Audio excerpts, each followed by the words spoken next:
ఓం నమో నారాయణాయ. విశేషముగా ప్రపంచములో ఉన్నటువంటి జీవరాశులన్నీ కూడా సుభిక్షంగా తిరుగుతూ ఆరోగ్యంగా ఉన్నాయి అంటే దానికి ప్రధాన కారణం సూర్యభగవానుడు.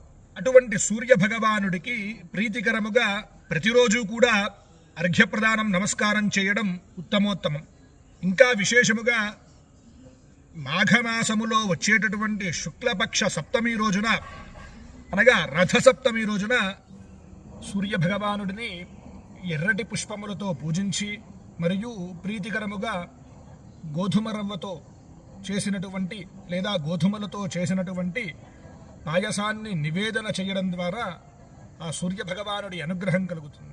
ఆదిత్యహృదయ పారాయణం మరియు సూర్యాష్టకం, కృష్ణ యజుర్వేదములో వచ్చేటటువంటి అరుణ పారాయణం వంటివి చేయడం ద్వారా ఆ సూర్యభగవానుడి అనుగ్రహం మనకి కలుగుతుంది.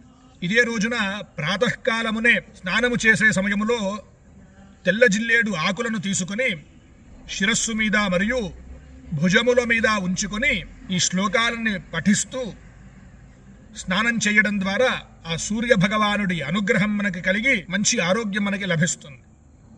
అటువంటి సూర్యభగవానుడికి ప్రీతికరముగా ఒక్క నమస్కారం చేసినా చాలు మనకు ఆరోగ్యాన్ని ప్రసాదిస్తాడు ఆరోగ్య ప్రదాత సూర్యభగవానుడు. నమస్తే రుద్రరూపాయ రసానాం పతయే నమః అరుణాయ నమస్తే స్తు హరివాస నమోస్తుతే. యదా జన్మ కృతం పాపం మయా జన్మసు జన్మసు తన్మీ రోగం చ శోకం చ మాకరీహంతు సప్తమీ. ఏతజ్జన్మ కృతం పాపం యచ్చ జన్మాంతరార్జితం మనోవాక్కాయ జయ్యచ్చజ్ఞాతాజ్ఞాతే చ జే పునః.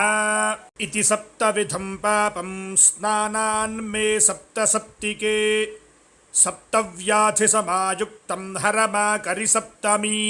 రథసప్తమి రోజున ఎవరైతే పేదలకు దాన ధర్మాలు చేస్తారో ఇంకా విశేషముగా గోసేవ చేస్తారో అటువంటి వారికి సకల శుభాలు కూడా కలుగుతాయి.